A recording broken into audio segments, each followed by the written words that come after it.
नमस्कार दोस्तों, क्या हाल चाल है आप सभी के। मेरा नाम है Simba Sharma and welcome to Simba NH academy. तो आप सभी को जैसे पता होगा एनएमएस का कल रिजल्ट डिक्लेयर हो गया है, बट रिजल्ट का डिक्लेयर हुआ है बच्चों के लिए और एक आफत की बात आ गई है, क्योंकि अभी तक तो वेट कर रहे थे कि रिजल्ट कब आएगा। अब रिजल्ट ऐसा आया है कि बच्चे जो है देख के शौक है। 50% एनएमएस में स्टूडेंट जो है फेल ही हैं, आप समझ सकते हैं। उसमें कोई ना कोई आपके रिजल्ट में एब्रीवेशन आ रखी है, लाइक SYC, SYCT, SYCP, ये सब करके आ रखे हैं। तो बच्चे बड़े कन्फ्यूज़ हैं पहली बात तो, क्योंकि ये चीज़ नहीं देखने को मिली है। अगर आप CBSE में जाओगे, कहीं भी जाओगे तो वहाँ पे डायरेक्ट आपको फेल दिखाएंगे, पास दिखाएंगे, बट इनमें ये सब कॉम्प्लिकेट कर दिया है चीज़ें, ये जो एब्रीवेशन लगा दी है।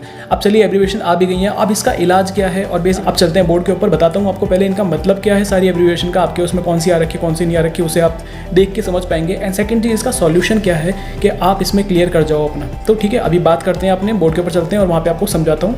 वीडियो को एंड तक देखना, अगर पसंद आया तो लाइक भी कर देना और अपने दोस्तों शेयर कर देना जो इस प्रॉब्लम से आपका जूझ रहे हैं। और आपको चैनल सब्सक्राइब कर लेना, बेल आइकन प्रेस कर लेना, ताकि इस चैनल पे आपको लेटेस्ट अपडेट जैसे मिलती हैं रिजल्ट की मिली थी वैसे ही आपको ऐसे ही वीडियोस इन्फॉर्मेटिव। हम बोर्ड पे आ चुके हैं और इन एब्रीवेशन का मतलब मैं आपको सिंपल समझाने वाला हूँ। अगर आपके रिजल्ट में SYC, SYCP आ रखा है और आप बहुत कंफ्यूज है बेसिकली ये क्या टर्म्स हैं, कुछ समझ में नहीं आ रही है, तो इस वीडियो को पूरा एंड तक देखो, क्योंकि आपको एक एक आपका डाउट है एंड में क्लियर हो जाएगा इन एब्रीवेशन का मतलब क्या है और क्यों आ रखी है। ताकि अगर आपके में किसी में भी ये आ रखी है आपकी, तो इसका मतलब आपको मार्कशीट तब तक इशू नहीं होगी जब तक आपकी एब्रीवेशन नहीं हटेंगे। तो ध्यान से देखिएगा और समझिएगा। अब मोस्टली स्टूडेंट्स के उसमें क्या आ रहा है, SYC आ रहा है। SYC का बेसिकली मतलब समझिए अगर आप सिंपली, तो subject yet to be clear. इसका मतलब आप उस सब्जेक्ट में बेसिकली टोटली फेल हो चुके हो। आपका ना तो प्रैक्टिकल पास है, ना ही आपका उसमें थ्योरी पास है। तो सिंपल है इसका मतलब कि आप उस सब्जेक्ट में फेल हो।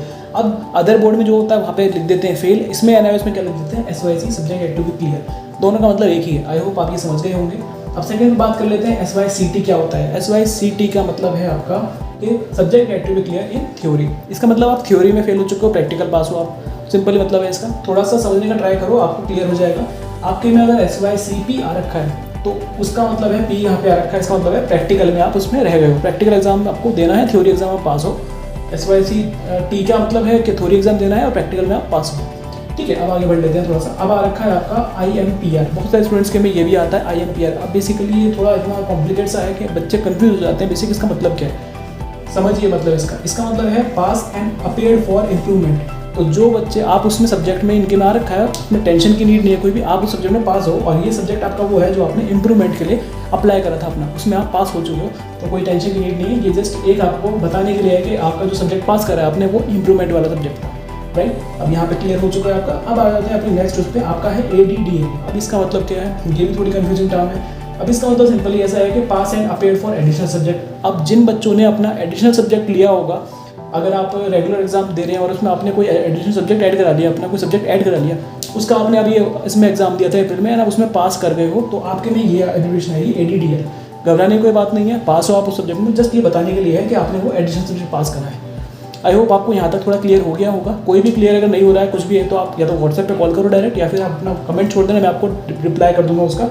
अब नीचे आते हैं थोड़ा सा, अब आ जाते हैं बहुत की उसमें आ रखा है, प्रैक्टिकल में आ रखा है, एब्सेंट TI में आ रखा है। एब्सेंट ए भी मतलब एब्सेंट होता है। तो देखिए, अगर आपने प्रैक्टिकल हो गया, TI में हो गया, अगर ये दिए और तब भी इसमें एब्सेंट शो कर रहा है, इसका मतलब आपके जो है मार्क्स वहाँ अपलोड नहीं करे गए। तो इसके रिगार्डिंग सबसे जल्दी अपने रिजल्ट सेंटर पहुँच जाओ और इसके रिगार्डिंग आपको कंप्लेन करनी पड़ेगी कि हमारे यहाँ पे एब्सेंट आ रखा है, बल्कि हमने अपेयर हुए हैं उस पर, ताकि आपको मार्क्स उसके मिल जाए। अगर आप नहीं जाएंगे तो आपकी तरफ से ये है कि भाई आप ऑलरेडी उसमें एब्सेंट थे, और NIS बाद में इस चीज़ को क्या नाम है आप कह सकते हो कि मानेगा नहीं कि भाई आपने इसमें प्रैक्टिकल दिया है नहीं दिया है, क्योंकि आप जब आए नहीं और बाद में आप जा रहे हो तो उसमें कोई फ़ायदा नहीं है। तो जल्दी अगर आपने दे रखा है तो जल्दी जाओ और अपना एब्सेंट सही कराओ। ठीक है, अब आ जाते हैं नीचे वाले में।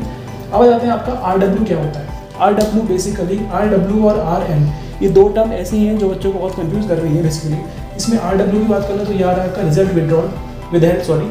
एंड इसमें RL की बात करें तो रिजल्ट लेटर।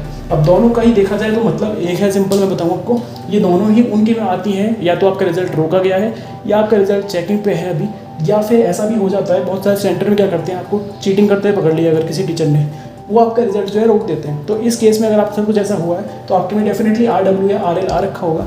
अपने रीजनल सेंटर जाओ इस टर्म को हटाने के लिए, क्योंकि अगर आप जब तक इसे नहीं करवाओगे तब तक आपको मार्कशीट नहीं मिलेगी अपनी। तो ध्यान रखिए, ये बहुत इंपॉर्टेंट है। अगर आपके में आ रखा है तो रीजनल सेंटर वहाँ विजिट करो अपने। ठीक है, अब बहुत ही मेजर और बहुत ज़्यादा सबसे ज़्यादा जो परेशान कर रहा है बच्चों को वो है आपके में ये आपके में जो आ रखा है रिजल्ट के नीचे, जहाँ एक किसी के में पास आ रखा है, अगर वो 5 सब्जेक्ट में पास है, किसी के में आ रखा है क्रॉस 4 बार क्रॉस आ रखा है। अब इसका क्या मतलब है, सिंपल भाषा में बताऊंगा आपको। तो इसका मतलब है कि आपको मार्कशीट नहीं मिलेगी जब तक आप इस टर्म को क्लियर नहीं करोगे। अगर आपके में 4 बार x आ रखा है तो इसका मतलब आपको मार्कशीट नहीं मिलेगी। जो और मार्कशीट का रीज़न एक ही होगा उसमें, या तो आपके में SYC आ रखा होगा, SYCP आ रखा होगा, SYCD आ रखा होगा, तभी आपका यहाँ पे आ रहा है। एक रीज़न तो ये हो गया कि या तो आपका किसी सब्जेक्ट में थ्योरी में फेल है, किसी में प्रैक्टिकल फेल है, या फिर सेकंड रीज़न ये हो सकता है कि कुछ बच्चों का 10th के बाद 12th में जिन्होंने अपना अपेयर करा है उन्होंने 4 सब्जेक्ट के एग्जाम दिए होंगे, तो आपको मार्कशीट जब भी इशू होगी जब आप 5 सब्जेक्ट क्लियर कर लोगे। तो इसीलिए उनके में भले ही आपने 4 सब्जेक्ट दिए और चारों में आप पास भी हो गए, बट आपके में तब भी ये FX आ रहा है, तो इसका मतलब है कि आपको एक सब्जेक्ट और देना है अक्टूबर में,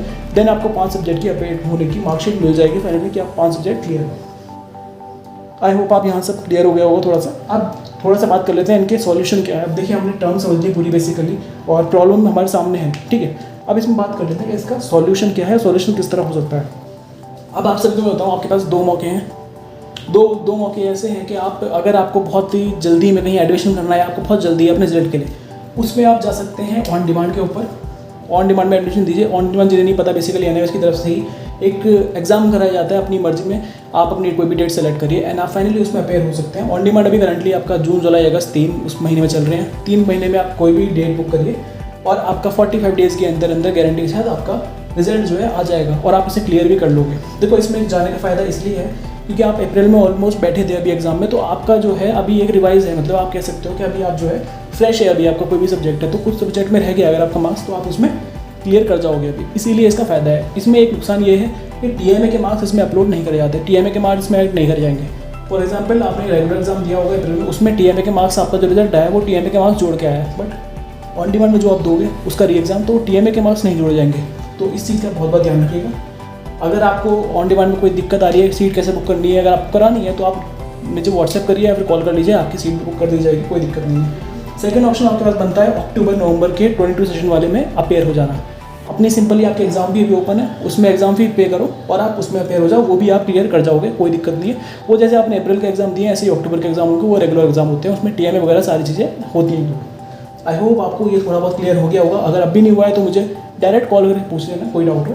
अब बात कर लेते हैं आपकी एक ऑप्शन और बचता है रीचेक और रीवैल्यूएशन। स्टूडेंट जो है आपके वो अपने उसमें इतने श्योर रहते हैं कि भाई हमने पेपर पूरी तरह कराया, पूरी अच्छी तरह कराया, बट हमारे मार्क्स NIOS ने नहीं दिए। तो इस केस में क्या कर सकते हो, आप रीचेक कर सकते हो या रीवैल्यूएशन, मतलब दोनों का अलग अलग होता है। थोड़ा ध्यान से सुनना है चीज़ में।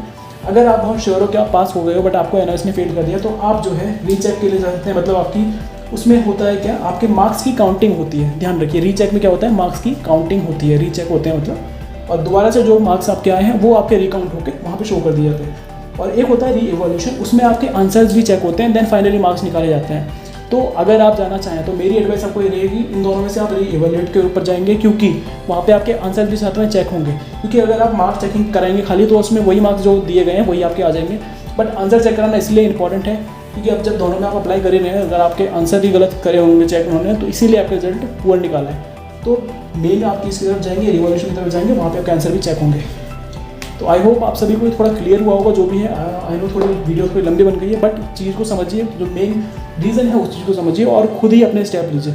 मेरे कहने का मतलब इतना है। अगर आपको डाउट है तो कॉल करिए मुझे और चैनल सब्सक्राइब कर लेना, बेल आइकन प्रेस कर लो ताकि आपको ऐसी ही अपडेटेड वीडियो मिल सके, क्योंकि इस चैनल पे आपको 10th एंड 12th के रिगार्डिंग सारी अपडेटेड वीडियोस मिल जाएगा। चलिए मिलता हूँ अगली वीडियो, तब तक के लिए गुड बाय, टेक केयर।